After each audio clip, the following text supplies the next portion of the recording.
Welcome back to another episode of The Wrong Idea. In case you're unfamiliar, being wrong is about embracing subjective experience over objective truth. We're not interested in being correct, we just want to explore our own opinions and ideas. I'm Lucas, hanging out with my brother Jack. What's on your mind, my man?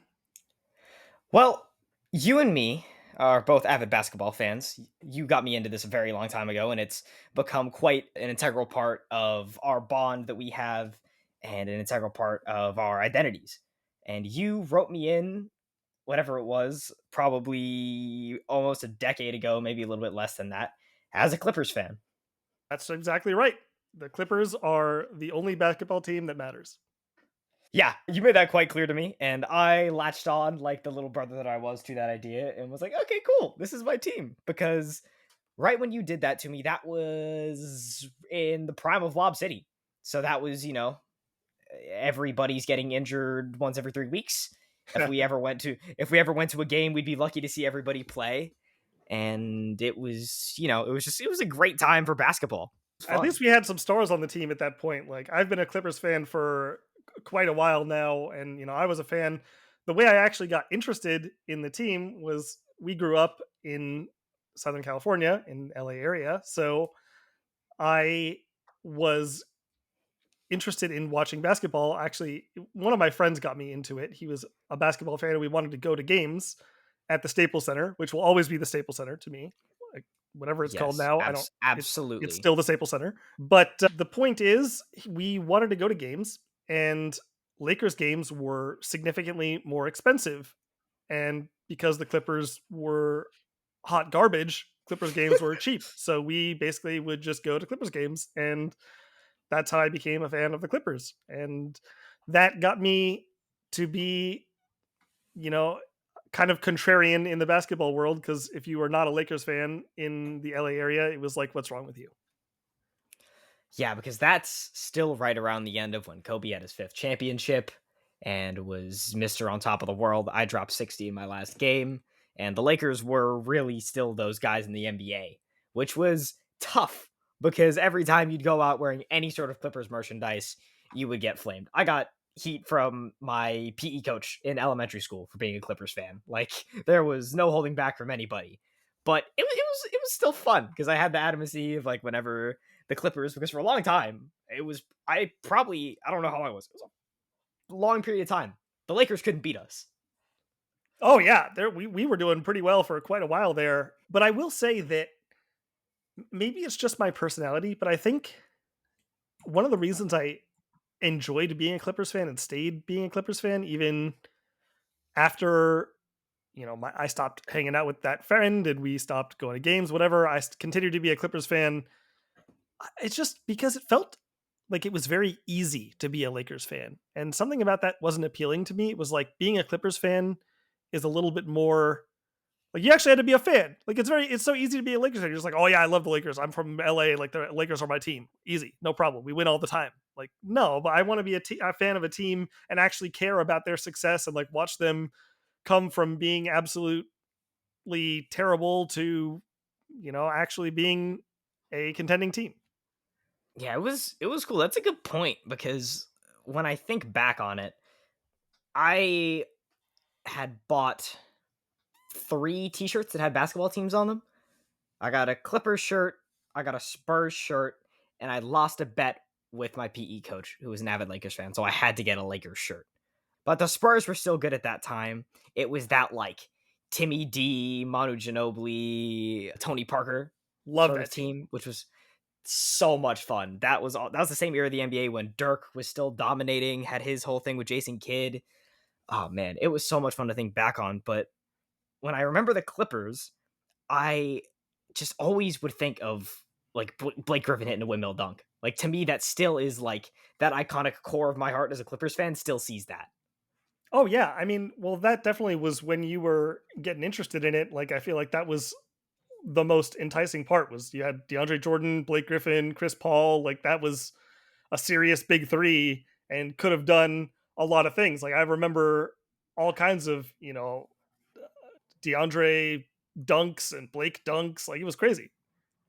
It was such a hectic time. And then we also had JJ Redick, who is, Oh you know, yeah. legendary 3-point shooter coming off the bench. And then we have also been blessed. We talked about this with the greatest sixth men in NBA Oh, history. we And we had know we Jamal know how to do Crawford. six man. Oh yeah, dude. We had Jamal Crawford, who I met on, it was like my 12th or 13th birthday. I played this kid in a basketball game in my league, and I went up to him after the game. It was one of my best games. I had like a total Draymond triple single. I had like 6 points, 5 rebounds, and 4 assists. Nice. So I went up to him after the game. I got a picture with him. It was super cool, and we beat his kid too. I vividly remember that. That was dope. You said he Um, was a super nice but guy. Oh, he was so cool. Like his hands were huge. They enveloped like probably around my entire arm when he put his hand around me. But he was super easygoing. You know, he would show up in casual clothing, and if anyone wanted a picture, he would, give him the picture. He didn't have any security. He just sat on the bench with the rest of the parents, and everybody kind of respected him. And as a matter of fact, he played in like the parents versus kids games, and I knew a kid who just got completely dunked on by him one time. That's awesome. He's like, yeah, I got dunked on by Jamal Crawford. And his parents were like, yeah, you kind of just like looked as he went over you and was kind of just like, whoa. I mean, please put me on a poster, Jamal. Like, no problem. Oh, and that's prime Jamal Crawford too. That's like right in the middle of a 6-man era, which I was not conscious enough of that to like realize how dope that was. But looking back on it, it was super cool to be able to meet like an icon of this sport. Yeah, I mean, he was one of my favorites. Again, like you say, in those six man roles, I've always loved, the people we've been able to have in that role, and he'll always stand out to me as one of my favorites who was in that slot. Oh yeah, and then on the 6-man trend, we also had Sweet Lou Williams, who Oh my I god, absolutely love and adore. yeah, he's probably my favorite of that group of the six men that we've had. I don't know why, but just everything about how he approached the game, and he just always seemed so happy to be playing. I don't know, something about his vibe. I always loved it, and his game was awesome. It was so smooth, and he had that one season where he averaged like 24 coming off the bench for us. Those were the days, and that was in like 2018, 2019. So we weren't crazy strong. We like had, God, it was like Tobias Harris was like our best player or something like that, man. Yeah, Those were some rough times, but it was still fun to stick it out because we were always kind of like a fighting dog contender team in the West. We would always push and do our best to get into those playoff spots. to me, the Clippers are perpetually in rough times. It's recently, which is kind of part of the reasons we visited this episode, is we've had a good hot streak here ever since we've gotten Mr. Harden, which has really been kind of cool to see. I think we went like 25 and like one or two since like 25 and three Oh no, since this like team is the wild. start of November. There's It's no doubt about it. probably it's undoubtedly probably one of the best Clippers teams that has been assembled. Oh, I think. Yeah, yeah, definitely. I mean, it's the best team we've had since I've been a fan. I'll say that, and it's cool to see. I feel like there's something about the vibe because these guys are from the area. I feel like they all want to be here playing on this team. There's like just a good feeling to the whole thing. It's not so contentious or like, oh, here that we're just on this team because this is like the best team to be on. I feel like they just want to be here. You know what I mean? Oh yeah, that's a good point.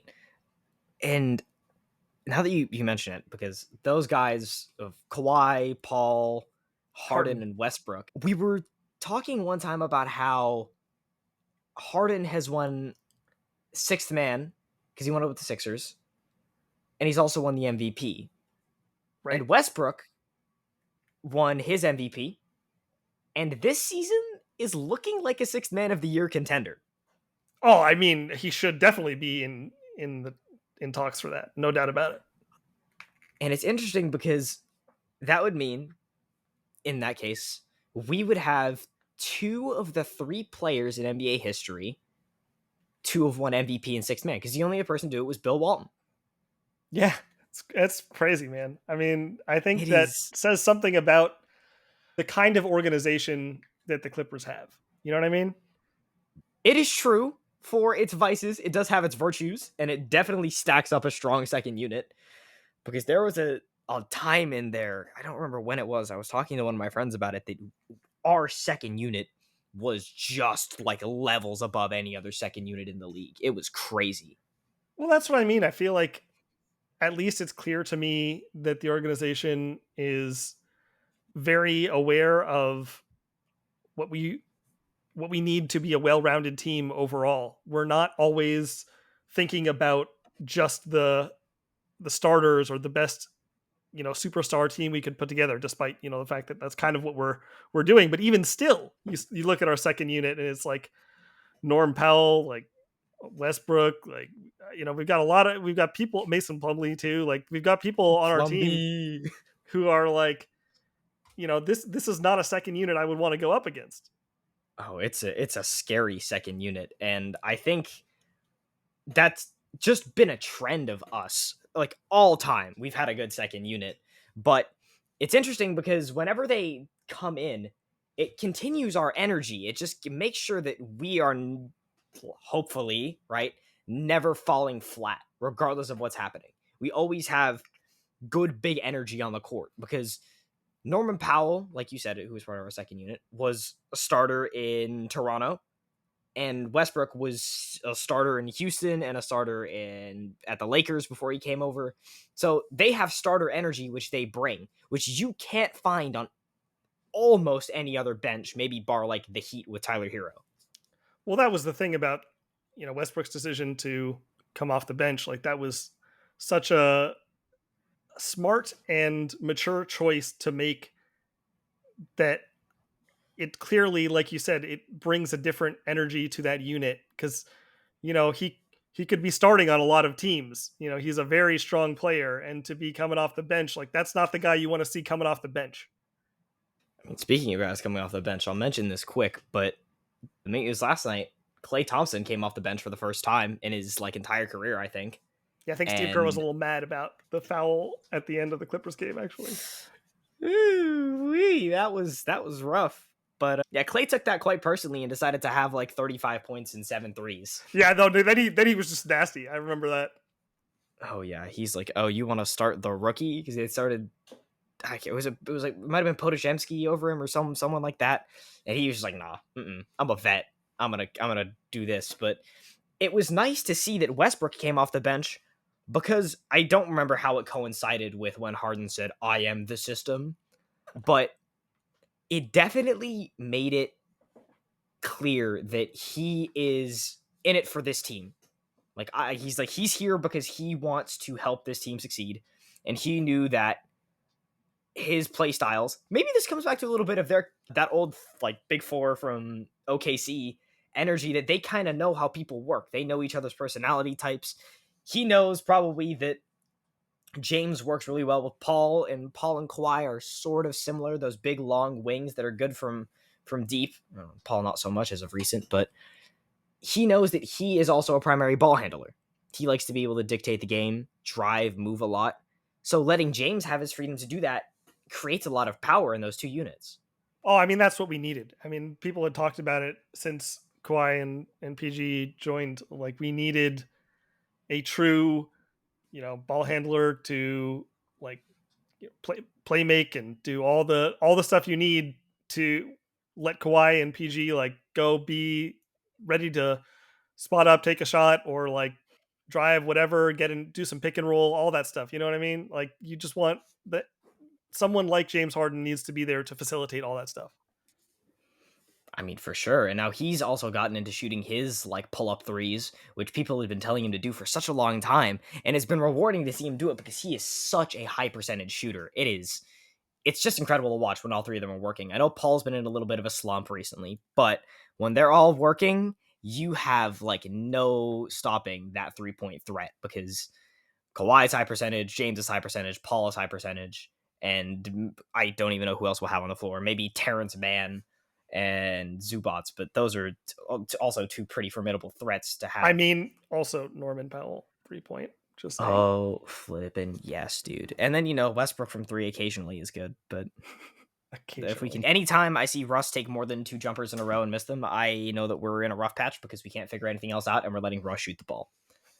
Yeah, but look, whatever. He's been a help to us. I think he's a crucial part of the team at the moment. So I'm happy to to see whatever happens. At this point, it's actually funny because there's a lot of negativity in the press about Westbrook, and like I think I've been guilty of buying into some of it for a while, but I do have a lot of respect for him, and the more that I've learned about him as since he's joined the team and his personality and how he operates, like the more respect I have. 100%. I mean, you're right. The press does get after him because on the court he tends to get a little, heated. He's passionate about the game. There's no doubt that you can see that. But he's a good businessman. He's also, very helpful to the community in LA. I've seen a lot of stuff about him. He's very involved.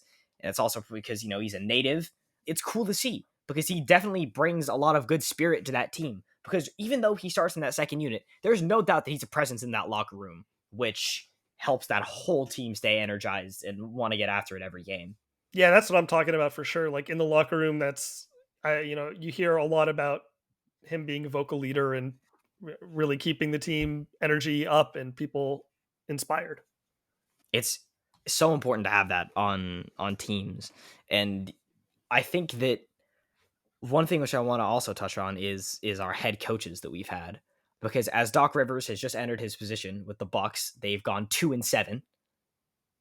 It's Yeah. been rough for them. And it's not to fault Doc really, because he's kind of been thrown in the middle of a season, and that's really hard to try and adapt to. Yeah, I mean that But it's sort of like, that's an easy thing to help keep a narrative going. It's like I don't know how much stock I put into that, but obviously Doc Rivers, he's got a record of doing a lot of impressive stuff, and then also a record of having some failures that maybe show not such a great pattern as well.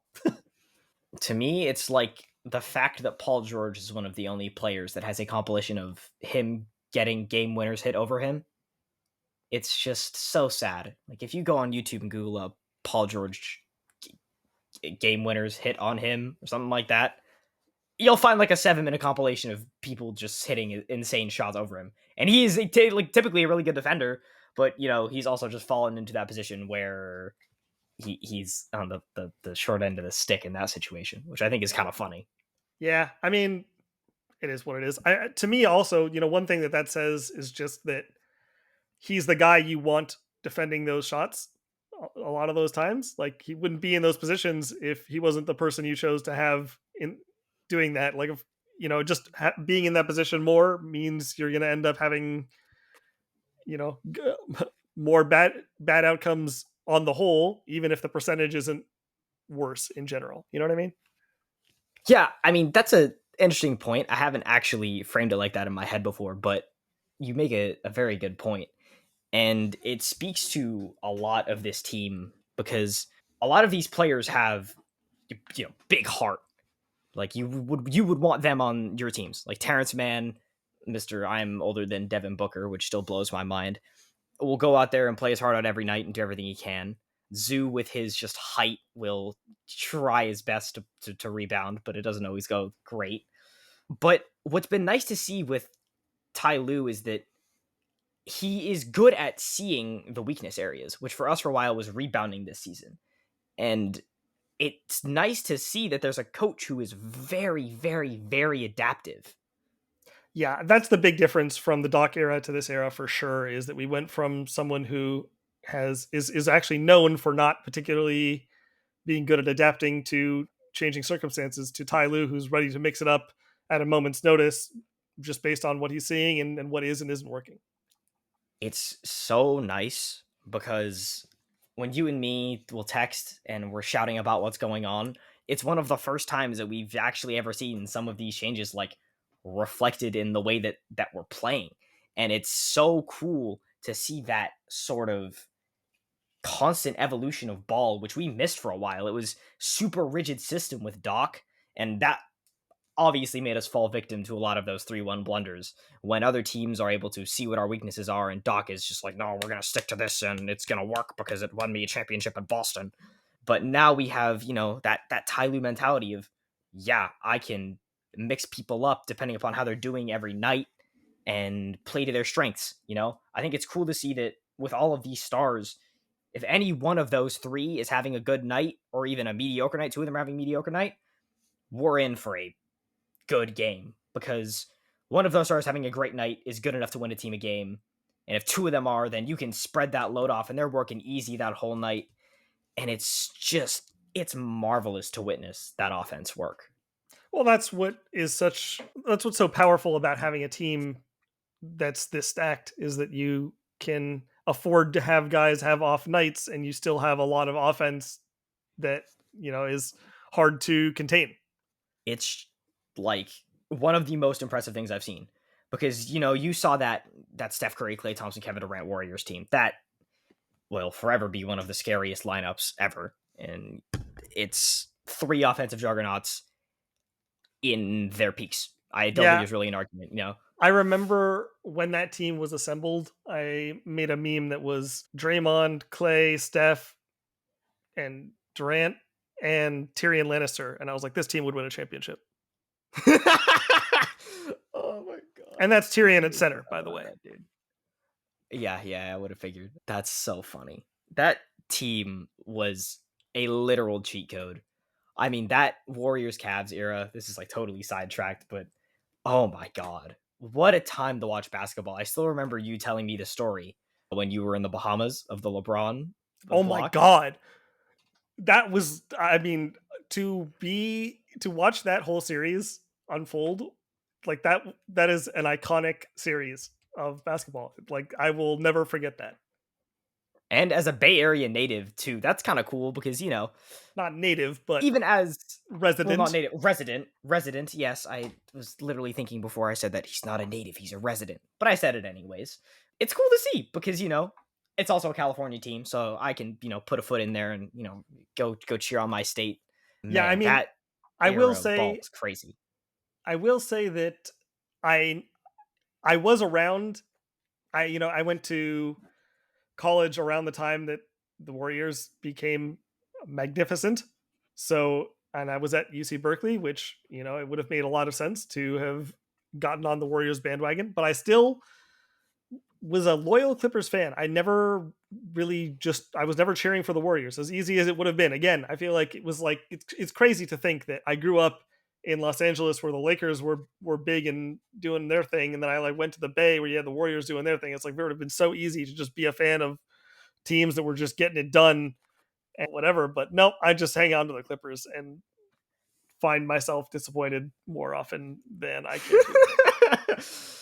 Oh man, it's the sign of a Clippers fan, just persistent disappointment. But I'm But always hoping hope. that right, yes, we always hope, right? This season maybe will be it. That's always what we say. But I think if there's any season that we have this great of a chance, it's this one because there's been turmoil. Apparently, I don't know. I want to say turmoil. The Clippers and Paul George still have not reached a contract agreement as of the time of recording. There's been rumors that he might go back to Indiana. I don't know why he would, but Kawhi signed his contract. I don't know about the rest of the team, but this is a good chance for us to make a run here because while the West is very strong and there's a lot of great players, I mean Shea Gilgeous-Alexander. Oh Lord, we might have to do a whole episode on our just love for Luka Doncic. Oh yeah. Kevin Durant on the Suns. The Western Conference is strong. Even Carl Anthony Towns, that entire Timberwolves team, Anthony Edwards. It's a strong conference, but there is no doubt that we have arguably the strongest team, and we also have been proven to have a stronghold on the East, having wins over the Celtics. And I don't know if we played the Bucks recently, but regardless, we seem to be an incredibly strong roster, and it's been a long time since we've seen this much consistent greatness out of a Clippers team. Well, we're serious contenders, and it's obvious to everyone at this point, and it's been cool to finally see people being like, oh yeah, the Clippers are like, maybe the Clippers will do something this year, and it's like, yeah, I'm ready for it. I'm hopeful, and it would be great to keep this team together. I mean, hopefully we can find ways to keep everyone happy and whatever. But if we've got a few years, I think if this team stays together, where we could be pretty nasty, and it's exciting to see it flourishing now. I do think that teams having to go up against us in a 7-game series would not be looking forward to it. There's no doubt being able to spread that loadout across, I mean, literally 4 all-star talents, and maybe even 5 if you want to say that Norm could have maybe been an all-star, fringe all-star at some point, like Wiggins at some point in his career, is just daunting to think about. Yeah, So, it's a team here with a lot of is weapons, and you don't want to, you're going to have to come out swinging constantly, and you're going to have to find ways to contain them. And then, like we said, we have Ty Lue as the coach, who's going to be ready for whatever you're going to throw at him and find ways to counter and whatever else. So it's a team that would intimidating, I think, is the right word. yeah. Well, here is to hope that this is not the last episode that we have to make on the Clippers. Maybe at some point in the future, we will document our experience when the All-Star game comes to LA at the Intuit Dome once it's open. And maybe if we end up getting quite deep into the I think playoffs, maybe into the finals, what you meant to say is when we win the championship this year, we'll make another episode. hit the nail on the head. Appreciate you for just saying it that Yeah, way. I mean, Needed a little bit of encouragement. that's what a Clippers fan needs to say. That's what it is. That's what we're gonna do. Get ready for it. I don't know if you are prepared or not, but this is what's happening. We're gonna do it. Still getting used to having that confidence, but maybe after another 5 or 6 years, I'll just say it without any faith. But You just I gotta you just am gotta believe, man. there's no trusting the process. It's just belief. No, you just look at the team and you go, yeah, I like it, and then you go, cool, we're gonna win, and then you just let it happen. True. And as We as you don't can really have any see, control. that strategy has been working marvelously for me this whole time. Oh yeah, So flawless. it's clearly Absolutely going to continue impeccable. to work, and there's nothing you can say to convince me otherwise. Perfect. Well, I love this. This was great fun. As you know, we could go on about our beloved team forever. Absolutely. You want to take us home? Indeed, why not? If you guys enjoyed this episode, you guys can find more content before next week's episode comes out at The Wrong Idea on Instagram, TikTok, and X. Until next time, have a good one. Got a thought that challenges the norm? We want to hear it. Post your wrong idea with the hashtag #WrongIdea. That's RONG idea. And join the conversation. Who knows? Your perspective might just be featured in a future episode. Remember, in a world of endless perspectives, all ideas are wrong ideas. Until next time, keep thinking, keep challenging, and keep embracing the unconventional.